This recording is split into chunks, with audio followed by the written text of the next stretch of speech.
오늘 본문 12절의 시작은 거기서 빌립보에 이르니 이는 마게도냐 지방의 첫 성이요 또 로마의 식민지라 이 성에서 수의를 유하였다, 이렇게 시작되고 있음을 우리는 볼 수 있습니다. 이 구절의 주인공인 사도 바울 일행이 마게도냐 지방의 첫 성, 로마의 식민지라고 말하고 있는 빌립보에 이르게 되었다는 거죠. 이 내용은 많은 설명이 필요한데 그걸 다 설명하기에는 시간이 너무 짧고 몇 가지만 설명하면, 기본적으로 이 구절에서 보는 것처럼 사도 바울 일행이 도착한 곳은 빌립보라고 하는 성이라는 것입니다. 이 빌립보 성은 12절에 있는 것처럼 마게도냐 지방의 첫 성이요 로마의 식민지라 그랬는데, 이곳은 어느 곳인가 하면 지금의 그리스 지방 북부 지방에 있습니다. 이 그리스에 있는 북부 지방의 한 성 빌립보에 도착한 것이죠. 사도 바울이 인류 최초로 선교사가 되어서 여러 지역을 다니면서 예수 그리스도를 전했는데, 이 빌립보에 들어가기 전까지 사도 바울은 그리스 땅을 밟아본 적이 없습니다. 사도 바울이 다닌 곳은 전부 다 지금의 튀르키예 지역만 한정해서 다녔습니다. 사도 바울은 거기를 벗어날 생각을 한 적이 없었고, 그가 그리스 땅을 밟으려고 하는 생각도 해본 적이 없습니다. 그의 생각에서 튀르키예는 전부였습니다. 그 지역을 다니는 것이 전부였습니다. 그런데 성령께서 그가 튀르키예에 국한하여 복음을 전하는 것을 강하게 막으셨습니다. 하나님의 계획은 그가 생각하는 것보다도 더 먼 곳으로 가서 더 많은 사람들에게 복음을 전하는 것이었죠. 사도 바울은 자기가 생각하는 복음 전도에 충실하게 열심히 복음을 전하기는 했지만 그것이 하나님의 뜻은 아니었던 겁니다. 하나님의 뜻은 더 원대했죠. 더 먼 곳까지 가라고 하셨죠. 그런데 사도 바울은 그것을 깨닫지 못해서 튀르키예에 한정하고 있으니 하나님께서 더 이상은 그 지역에서 복음 전도하는 것을 강제로 막으시고 강제로 그의 생각을 바꿔버렸습니다. 뒤에 그 뜻을 깨달은 사도 바울이 하나님께서 나로 하여금 여기가 아닌 그리스 지방으로 보내는 것이구나 라는 것을 깨닫게 되면서 그가 드디어 그리스 땅, 그 중에서도 첫 번째 그가 당도한 빌립보라고 하는 곳에 가서 복음을 전하게 되었습니다. 이렇게 하나님의 뜻에 맞추어 길을 떠난 사도 바울이 도착한 성읍이 바로 빌립보라는 곳이죠.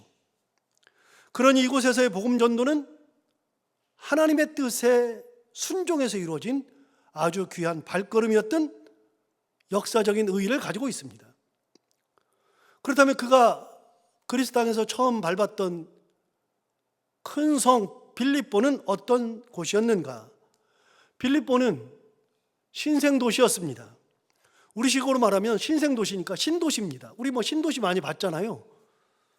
예를 들어서 분당이나 일산, 그 옛날이 벌써 옛날이죠. 다소 최근에 미사지구, 요즘은 위례신도시 등과 같은 신도시였습니다.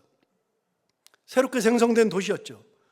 이런 도시들은 새로운 건물들이 막 들어서고 사람들이 몰리고 돈이 몰리면서 많은 이들이 거기에 살고 싶어하는 선호하는 도시의 형태를 가지고 있습니다. 빌립보가 그랬습니다. 다시 말하면 빌립보는 원래 있던 도시가 아니라는 겁니다. 새롭게 만들어진 겁니다.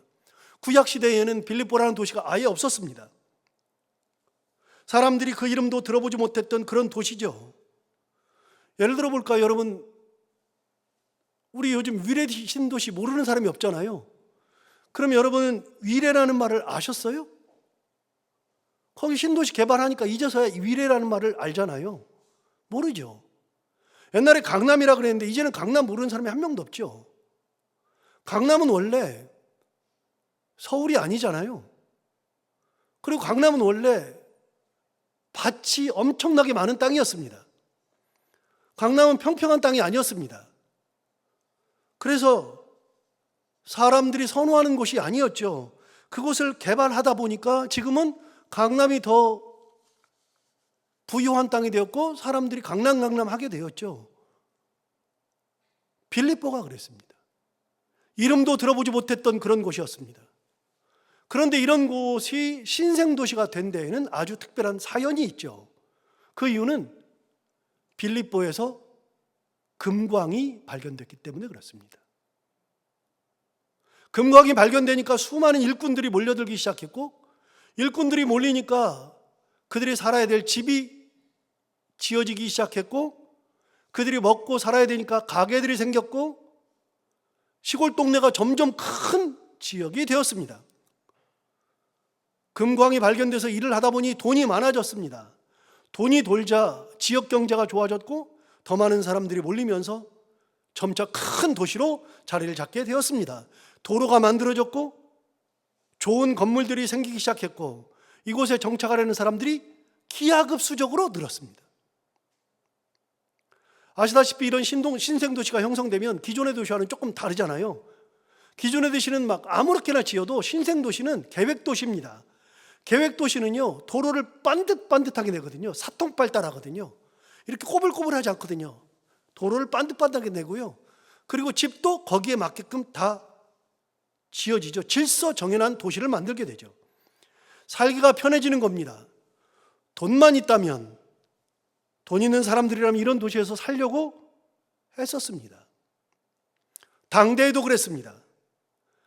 돈이 많아지니 거기에서 사는 것이 풍요로웠고 많은 사람들이 몰려들었는데 이때 몰려든 사람들은 대부분 돈이 많은 사람들이었습니다.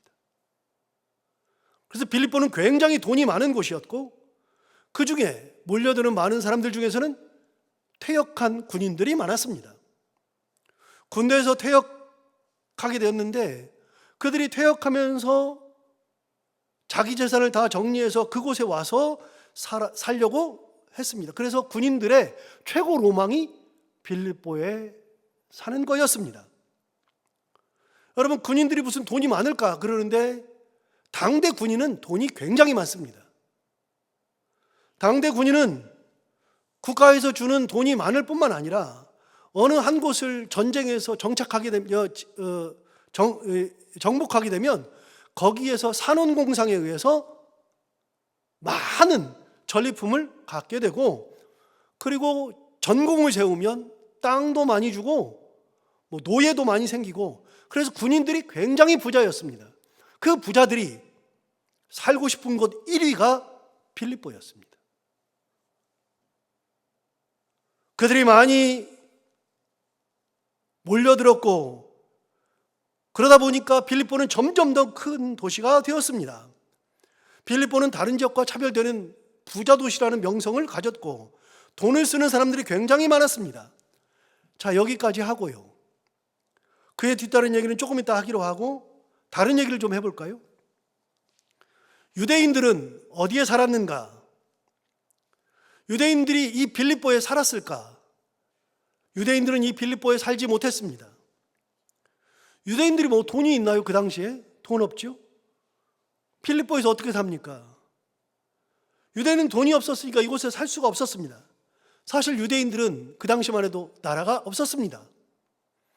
나라가 없어서 여기저기 비록 지금의 이스라엘 땅, 가나안 땅은 있었지만 그 가나안 땅에 살고 있었어도 그 나라는 유대인들의 땅이 아니었습니다. 로마의 땅이었습니다. 그 전 약 700년 전부터 이미 나라를 잃었기 때문에 이스라엘이라는 나라를 가져본 적이 없습니다. 700년 이 전부터. 나라는 없이 몰려는 살았습니다. 가나안 땅에 있었습니다. 그러나 전쟁이 지면서 사람들이 바벨론 포로로 끌려가고 많은 사람들이 헬라 지역으로 끌려가고 그리고 로마의 속국으로 끌려가다 보니까 이스라엘의 많은 사람들이 그 당시 세계, 즉 지중해 중심권으로 많은 곳으로 다 흩어지게 되었습니다. 흩어진 유대인들을 우리는 디아스포라라고 이야기합니다. 디아스포라들이 여러 곳에 흩어져 살았는데 그들이 가서 그 지역에 살면서 돈을 모을 수 없었습니다. 그들은 대부분 다 하층민으로 살았습니다. 주도적인 역할을 하지도 못했습니다. 그런 유대인들이 돈도 없는데 무슨 빌립보에 가 삽니까? 신생도시에 가서 살 수가 없죠. 사도 바울이 빌립보에 도착했을 때 유대인은 없었습니다. 유대인이 없었다는 것이 왜 중요한가?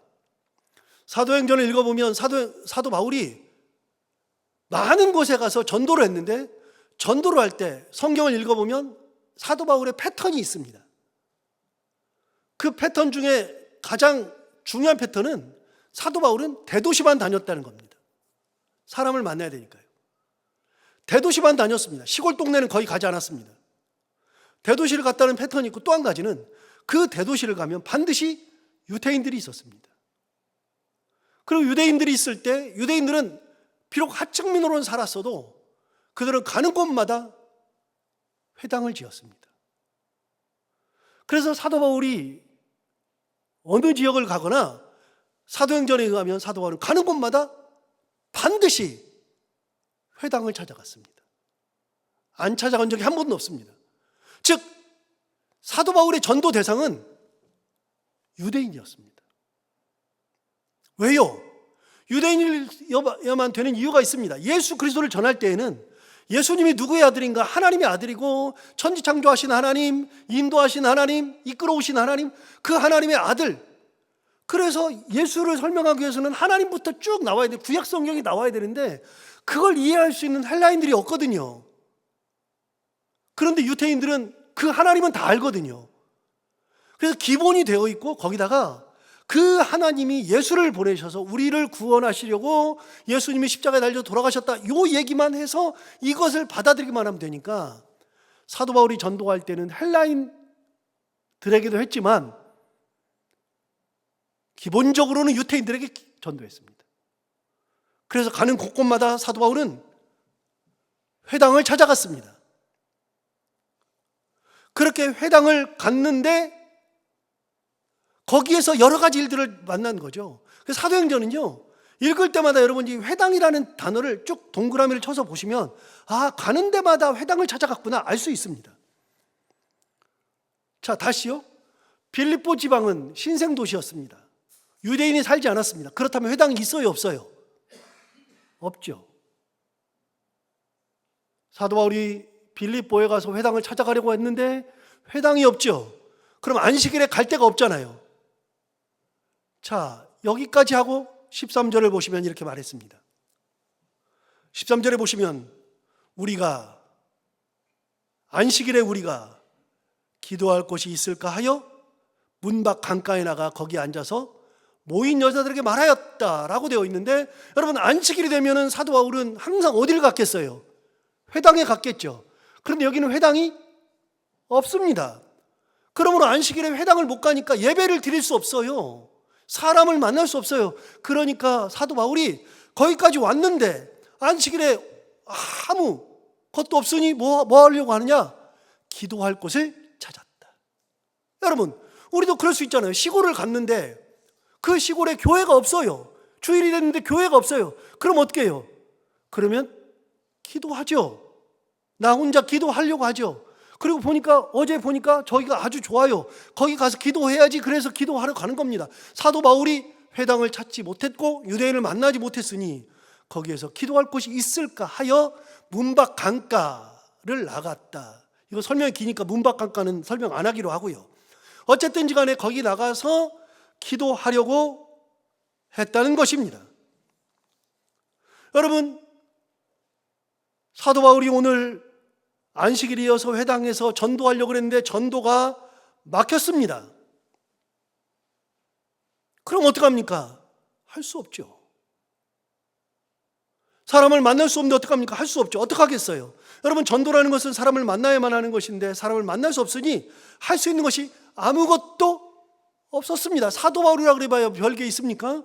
아무것도 없었습니다. 그럼 그게 끝인가? 아니요. 사도 바울이 할 수 있는 것이 아무것도 없으니 이제는 누가 역사하시는가? 하나님이 역사하실 때입니다. 사람이 할 수 있는 것이 있을 때는 하나님이 우리로 하여금 하게 하셔요.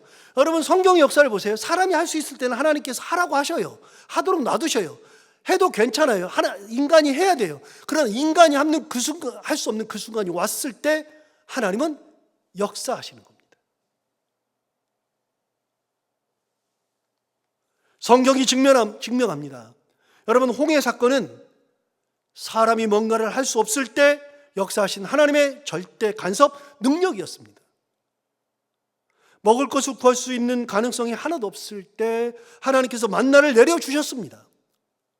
사자굴에 들어가서 잡혀 먹힐 수밖에 없을 그때에 하나님께서 사자를 보내서 사자 입을 막으셨습니다.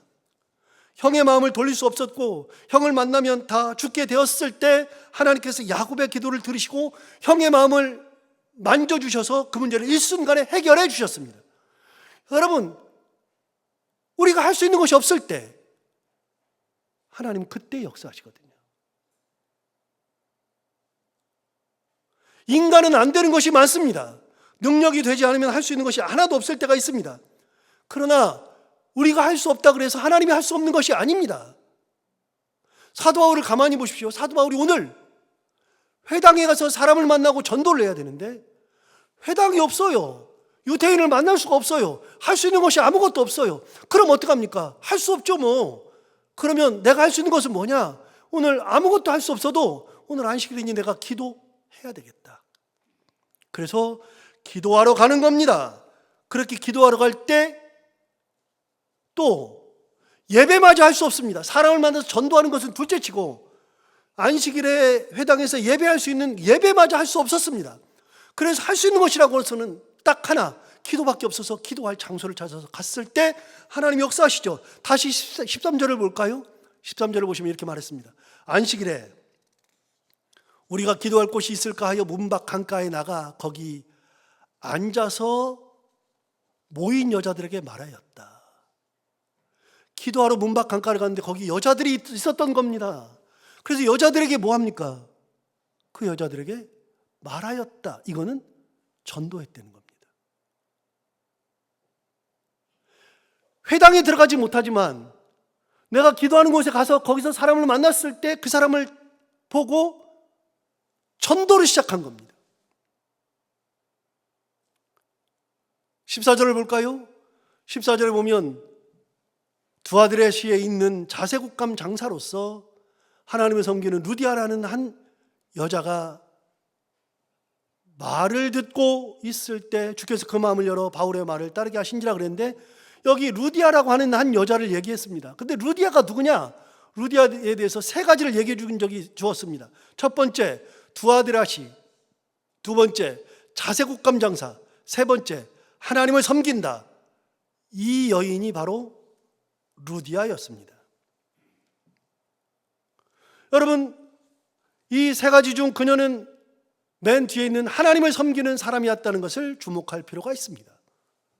하나님을 섬겼다는 것은 유대인일 확률이 크다는 겁니다.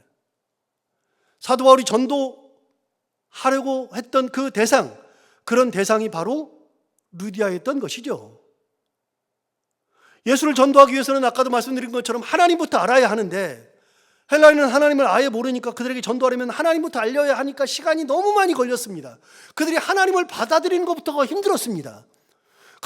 예수님을 꺼내기도 전에 하나님을 받아들이는 것부터가 너무 어려우니까, 그러니까 헬라인에게는 특별한 기회가 아니면 전도가 잘 안 됐습니다. 근데 유대인들은 하나님을 아니까요, 그들에게 전하는 거죠. 그렇게 사도 바울이 만난 여인 루디아는 하나님을 아는 여인이었습니다. 기본적으로 전도를 할 수 있는 대상이었습니다. 여러분, 여기서 하나 물어봅니다. 사도 바울이 루디아를 알고 갔어요? 루디아가 하나님을 믿는 여자인 것을 알고 전도했어요? 아니었어요. 그냥 거기에서 내가 할 수 있는 것이 무엇일까라고 생각했을 때 예배도 못 드려, 전도도 못해. 그러니까 나는 기도하러 갔는데 거기에 여인들이 있으니 기도는 당연히 했을 것이고 그 여인들에게 때를 따라서 하나님을 알든 모르든 전도를 하는 겁니다. 사도 바울이 알고 전도한 게 아닙니다. 사도 바울은 그 기회를 타서 전도한 것이죠. 그렇게 전도했는데 가만히 보니 이 여인이 하나님을 섬기는 여자였던 겁니다. 하나님을 알고 있었던 것이죠. 그러니까 전도하기가 너무나도 좋았던 겁니다. 두 번째, 이 여인이 자색옷감 장사라고 성경이 기록하고 있습니다. 여러분, 자색옷감 장사는 무엇인가? 옷감 장사가 참 많은데 그 중에 그냥 옷감 장사라고 하지 않고 굳이 자색옷감 장사라고 했던 이유가 있었을 겁니다. 왜 그랬을까요? 여러분, 당대의 사람들은요, 신분에 맞는 색깔의 옷을 입었습니다. 우리 사극을 보면 왕이 입은 골룡포, 용포는 무슨 색깔이죠? 왕이 입는 거는 빨강색입니다. 아주 선명한 빨강색입니다. 그거를 다른 사람들이 입을 수 있어요? 불경이죠. 말이 안 되죠. 그래서 그 선명한 빨강색은 왕의 색깔입니다. 당상관을 비롯한 정승들이 입던 옷은 빨간색은 빨강색이지만 약간 검은 계열의 빨강색이었습니다. 그거는 당상관 비롯한 판사와 정승들만 입는 그런 아주 귀한 옷감입니다. 그거는 어느 누구도 입을 수 있는 옷감이 아닙니다. 그런 직위에 오른 사람들만 입는 것이 그 색깔입니다. 그 밑에 관리들은 파란 색깔 옷을 입었습니다. 그리고 하급 관리는 녹색 옷을 입었습니다. 우리 다 알죠? 파서 다 알죠? 우리도 신분에 따른 옷이 있었는데요, 로마 시대에는요, 자색 옷감은 누가 입은 옷이냐? 황제가 입는 옷입니다. 황제가 입는 옷이기 때문에 아무도 입을 수가 없습니다. 절대로 입어서도 안 됩니다. 그런데 황제가 입어야 되는 그 옷인데 그 색깔을 똑같이 입으면 불경이고 안 되니까 어떻게 입어요? 색깔을 약간 변형시킨 자색 옷입니다. 그래서 황제가 입는 것과 같은 옷감을 입는 거, 그거는 당대에 그 옷감을 쉽게 살 수가 없어요. 굉장히 비싼 옷감입니다. 그렇다 그러면 이 여인이 팔고 있었던 이 옷감은요, 가격이 굉장히 비쌌습니다. 그렇게 비싼 옷감을 입는다고 하는 거 누가 입느냐? 정말 돈 많은 사람들만 입죠. 지금식으로 말하면 명품이 있는데 명품은 상상을 초월하잖아요. 가격을 초월하잖아요. 아시는 것처럼 명품은 가격이 굉장히 비싸니까요. 저야 그런 게 없지만 제가 쓰는 볼펜을 예로 들면 볼펜 중에는 제가 조금 좋은 명품이라고 하기까지는 그런가, 아무튼 굉장히 비싼 볼펜이 하나 있고 그 회사 제품 만년필도 있습니다. 그 만년필이 지금 시가로 150만 원 하는 만년필입니다. 물론 제가 선물 받은 거죠. 그리고 또 하나의 만년필은 그거보다 약간 얇은 건데 그거는 지금 시가로 한 80만 원 하는 만년필, 그게 2개가 있습니다. 다 선물 받은 겁니다. 볼펜도요, 그 회사 제품인데 볼펜이 60만 원입니다. 이게 말이 됩니까? 볼펜 심도 비싸고요, 만년필 잉크도 그 회사 만년필 잉크는 굉장히 비쌉니다. 그럼 우리는 그렇게 말할 수 있잖아요. 저 그 만년필 잘 안 씁니다. 불편해요. 그런데 우리는 그렇게 말할 수 있습니다. 우리는 무슨 볼펜을 그런 거 써. 60만 원짜리가 뭐야? 말도 안 되죠. 60만 원짜리 씁니까? 모나미 153 볼펜도 충분하잖아요. 잘 나오잖아요. 그거 써도 되잖아요. 그런데 저도 그런 개념을 가지고 있는데 제가 그 만년필 볼펜이랑 딱 꺼내가지고 싹 쓸 때는요, 이 느낌이 달라요. 쓰면서도. 여러분 다 알잖아요. 그 싹 돌려가지고 그 볼펜 심이 굉장히 비쌉니다. 볼펜 심이. 그거 싹 하면 희한하게 그 볼펜은요, 똥도 안 나와요. 아무리 밑줄을 그어도 똥이 안 나옵니다. 진짜 어떻게 이렇게 만들지? 진짜 희한합니다. 다른 거는 쓰면서 계속 이렇게 종이다 닦아야 되잖아요. 그런 거 없어요. 아주 잘 나와요. 너무 좋아요. 이래서 이런 걸 쓰나? 이런 생각도 들어요. 만년필은 말할 것도 없습니다. 만년필도 굉장히 좋습니다. 만년필 그거 말고도 많잖아요. 여러분, 사람들은요, 자기의 뭔가를 가지고서 그걸 하면은 누가 알아주지 않아요. 저는 지금까지도 이런 생각을 이제는 완전히 가지고 있기 때문에 별로 이제 관심이 없습니다. 제가 양복을 아무리 좋은 걸 입고 뭐 비싼 걸 입고 딱 와도 사람들이 한 번도 이거 뭐 비싼 거네요? 이런 소리 해주는 게 없어요. 다 내 만족이에요, 다. 사람들이 들고 다니는 거 다 내 만족이지 누가 알아봐주는 사람 한 명이나 있을까요? 두 명이나 있을까요? 다 그래요. 자기 만족이에요. 그 비싼 거 하나 똑같죠. 그래도 웬만하면 해보려고 그러잖아요. 여러분, 자색옷감 그게 뭐 얼마나 대단하다고요? 대단한 겁니다. 엄청 비쌌습니다. 명품입니다. 명품보다도 더 비싼 옷감입니다. 그럼 여러분, 루디아가 자색 옷감을 팔았다는 것은 루디아가 이런 옷감을 팔았으니까 이 옷감을 사는 사람들은 돈 많은 사람들만 막 사가니까요. 그게 빌립보니까 가능한 거예요. 빌립보니까. 그러면 루디아는 돈이 많다 적다? 돈이 굉장히 많은 여자였다. 우리는 그런 것을 알 수 있습니다. 첫 번째는 루디아가 두아디라 성 출신이다라고 이야기합니다. 여러분, 14절 처음에 두아디라 성이라고 그랬는데 두아디라는 지금의 튀르키예고요. 빌립보는 그리스라고 그랬잖아요. 그러니까 멀리까지 와가지고서 장사로 성공한 여인입니다. 그러니까 루디아는 콧대가 높았을 것이고 자기 밑에 사람이 많았을 것이고 돈이 굉장히 많은 그런 여인이었습니다. 그런 여인이 사도 바울을 만났는데 사도 바울도 그렇지만 루디아 역시도 예정하고 만난 것이 아닙니다. 오늘 가면 사도 바울을 만날 거다. 사도 바울을 알지도 못했습니다. 루디아는 그날도 옷감을 씻기 위해서, 옷감을 잘 하기 위해서 거기에 있었던 겁니다. 그렇게 그들이 딱 만났을 때 그때 어떤 일이 벌어지는가? 아까 14절을 다시 보겠습니다. 다른 데를 보겠습니다. 자, 다시 보시면 두아드라시아에 있는 자색옷감 장사로서 하나님을 섬기는 루디아라는 한 여자가 말을 듣고 있을 때 그때 어떻게 되었느냐? 주께서 그 마음을 열어 바울의 말을 따르게 하신지라. 여러분, 그 루디아라고 하는 여인이 말을 듣고 있는데 예수를 받아들인 겁니다. 예수를 받아들이고 그러고 보니까 사도 바울의 말이 다 진리예요. 사도 바울의 말을 다 따르고 싶어요. 나도 모르게 그렇게 쫙 가고 있어요. 여러분, 루디아가 그런 결단을 한다고 해서 되는 것인가? 그게 아니고요. 여기 답이 딱 나오는데 어떻게 되어 있느냐? 주께서 그 마음을 열어주셨기 때문에 된 겁니다. 하나님이 그 콧대 높은 여인, 부러울 거 없는 여인, 그런 여인의 마음을 활짝 열어주었습니다. 그러니까 사도 바울의 말을 따르게 된 겁니다.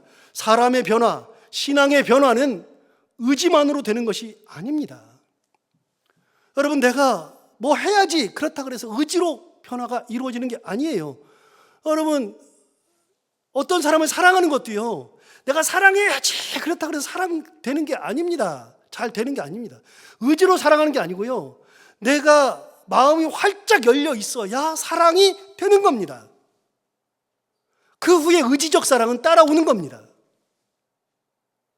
여러분, 신앙적으로도 마찬가지입니다. 은혜 받아야지.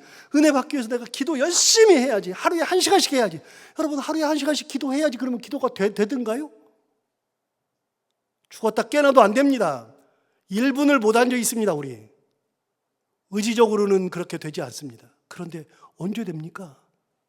하나님이 은혜 주실 때, 나도 모르게 기도에 깊이 빠지는 하나님의 은혜가 있을 때, 그때 깊은 기도하는 겁니다. 남들이 봉사한다 그러니까 나도 봉사해야지 그래가지고서 하는 것은 한두 번은 열심히 할 수 있는데, 그렇게 한다 그래서 되는 것이 아닙니다. 어느 순간 되면 지쳐버리고 힘들고, 그렇게 한다 그래서 기쁨이 찾아오고 행복이 찾아오는가? 그것이 아닙니다. 여러분, 그게 아니라 하나님께서 은혜를 부어주셔야 내가 의지적으로 막 하려고 하는 것이 아니라 하나님 은혜 주셔야 그 은혜 가지고 남을 섬기고 싶어요. 봉사하고 싶어요. 더 하고 싶어요. 자꾸만 나누고 싶어요. 이런 마음이 하나님이 은혜를 주셔야, 마음을 열어주셔야 이만 가능한 겁니다. 안 그렇습니까?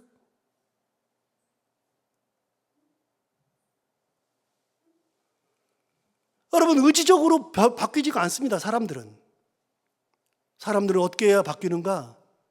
하나님이 마음을 활짝 열어주셔야 바뀌는 겁니다.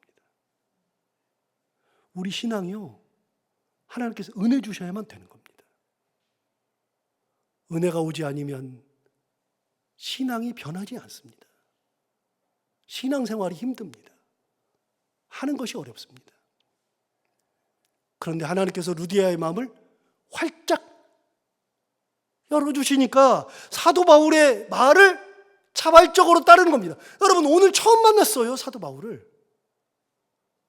그런데 사도 바울의 말을 자발적으로 따르는 거죠. 여러분, 여기서 또 한 가지 생각해 볼 게 있습니다. 성경에서 말하듯이 주께서 그 마음을 열어주셨습니다. 그러니 자발적으로 사도 바울을 따랐죠. 뒤집어 볼까요? 여러분, 사도 바울이 딱 보니까 이 여인이 조금 은혜를 받는 것 같아. 그러니까 사도 바울이 얘기합니다. 너 은혜 받았으니까 내 말 따라? 내 말대로 해? 아니라니까요, 그게. 내 말을 따르라고 할 필요가 없다니까요. 그런 말을 하지 않아도 하나님께서 그 마음에 은혜를 주시면,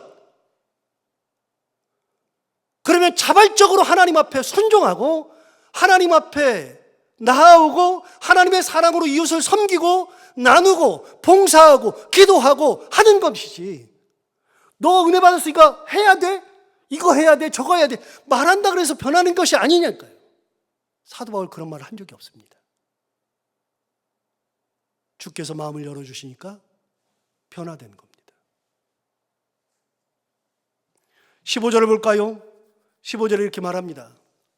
그와 그 집이 다 세례를 받았다. 여러분, 루디아가 그 말씀을 듣자마자 세례를 받았습니다. 그러나 자기만 받은 게 아니라 그 집안이 다 세례를 받게 했습니다. 우리 다 세례 받자. 그리고 우리에게 정하여 이르되 만일 나를 주 믿는 자로 알거든 내 집에 들어와 유하라 하고 강권하여 머물게 했다 그랬는데, 여러분, 내 집에 들어와서 유하라. 여러분, 사도 바울이 남자들밖에 없어요. 그 일행들은요, 당대에 다니던 사람들은요, 남자들밖에 없어요. 누구예요? 실라가 같이 다녔고요, 디모데가 같이 다녔어요. 남자들이 전부 다. 그런데 그 사람들이 전부 다 루디아가 우리 집 와서 거하래요. 사도 바울이 안 된다 그래요. 내가 왜 가느냐? 그런데 오래요. 그런데 안 간다 그러니까 뭐라 그래요? 당신이 내가 만약 주 믿는 자로 여기거든. 그 말은 뭐예요? 나 예수를 받았으니까 예수 믿는 사람으로 당신이 나를 이렇게 여기거든. 우리 집에 와서 유하라. 그러면서 강권했답니다. 강권이 뭐죠? 강하게 권한다. 저 그렇게 생각했거든요. 강하게 권한다. 그러잖아요. 그런데 그래서 혹시 몰라서 국어사전 찾아봤어요. 그랬더니 강권이 뭐냐? 내키지 않는 것을 억지로 권한다. 이게 강권이에요. 사도 바울은 들어갈 마음이 없어요. 그런데 강하게 권하는 거예요. 예수님의 뜻을 가졌으니 내가 예수님의 뜻으로 살 거니, 그러니 사람들이 나를 뭐라고 하든, 이 사람들이 남자를 들였다고 뭐라고 하건, 왜 이런 사람들을 들이냐고 뭐라고 하건, 사람들의 마음을 내가 말을 귀담아 듣지 않고 하나님의 은혜를 받은 사람이 되었으니, 그러니 이제는 그런 거에 연연하지 않고 하나님의 뜻에 난 이렇게 하고 싶다. 그래서 강권한 겁니다. 사도 바울이 내키지도 않는데 억지로 권한 겁니다. 그래서 사도 바울이 어떻게 됐느냐? 15절 맨 마지막에 뭐라 그랬어요? 강권하여 머물게 하니라. 사도 바울이 거기 머물렀던 겁니다. 강권했기 때문에. 그래서 여러분, 빌립보에 가보면 빌립보서에 사도 바울이 얘기하는 겁니다. 너의 그 헌신, 네가 했던 그것이 그때부터, 처음부터 지금까지 이루어진다. 빌립보서는 언제 쓴 거냐면 사도 바울이 감옥에서 쓴 거잖아요. 감옥에서 쓸 때 보니까 이 여인이 그냥 처음에부터 헌신했던 게 지금 감옥에 10여 년, 20여 년 됐는데 이때까지도, 그때부터 헌신했던 게 지금까지도 이루어지는 것이에요. 그걸 보고서 빌립보의 그 루디아의 헌신을 보고서 감동해서 쓰는 편지가 빌립보서에 나오잖아요. 여러분, 루디아가 자기 집에 사도 바울을 강권해서 머물게 했던 그곳이 빌립보 최초의 교회, 마케도냐 최초의 교회가 되었습니다. 여러분, 오늘 종교개혁주일이죠. 종교개혁주일에는 할 얘기가 너무 많은데요, 여러분, 종교개혁주일에 가장 중요한 게 뭐냐? 성령의 은혜로 내가 변화되고 성령의 은혜에 의해서 내가 반응하고 사는 것이 종교개혁입니다. 내 뜻대로 살아가는 게 아니라, 그래서 내가 판단하고 뭐 하는 것이 아니라 성경으로 돌아가는 거, 은혜로 돌아가는 거, 이게 종교개혁입니다.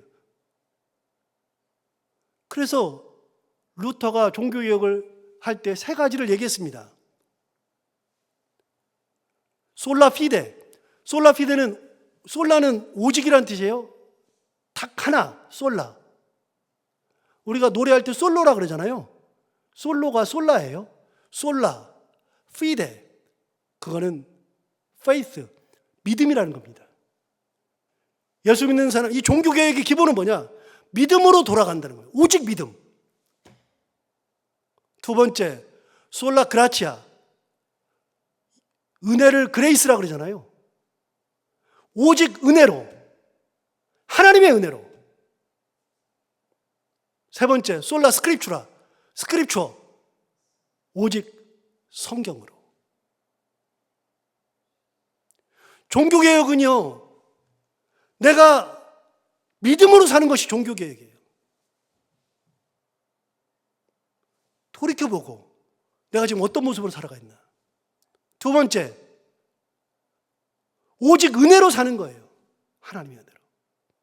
세 번째, 오직 성경으로 돌아가는 거죠. 여러분, 오늘 이 루디아를 보면은 답이 있어요. 내가 예수 믿는 자로 여기거든. 그래서 변화되고 나니까 나와 내 집이 다 세례를 받고 이곳을 교회로 내줄 정도가 되고 은혜 받은 삶으로 돌아가는 것이 바로 종교개혁이죠. 그렇게 되었을 때 교회가 순수해지는 겁니다. 여러분, 교회가 순수한 거는요, 우리 가정이 순수해지는 것은요, 내 신앙이 순수해지는 거는요, 내가 하나님 앞에 온전히 섰을 때, 말씀 안에 온전히 섰을 때, 그때 정화되고 순수해지는 겁니다. 그걸 잃어버리면 교회가 아닙니다. 오늘 이 말씀을 다시 한번 새겨보면서 내가 살아갈 때, 내 가정에서, 내 교회에서 정말 순수한 모습으로 말씀으로 다시 돌아가고 그 앞에 설 수 있는 우리 모두가 다 되기를 바랍니다. 기도하겠습니다. 하나님 아버지, 감사합니다. 오늘도 귀한 말씀으로 우리를 깨우쳐 주시고 인도해 주셔서 감사합니다. 이 말씀 듣고 우리가 루디아가 그랬던 것처럼 성경으로 돌아가기를 원합니다. 순수함으로 돌아가기를 원합니다. 하나님 인도하시고 우리 삶을, 신앙을, 우리 가정을, 그리고 우리 교회를 하나님의 말씀 앞에 온전히 세우고 순수함으로 돌아갈 수 있는 저희들이 다 되게 하여 주옵소서. 예수님 이름으로 기도하옵나이다.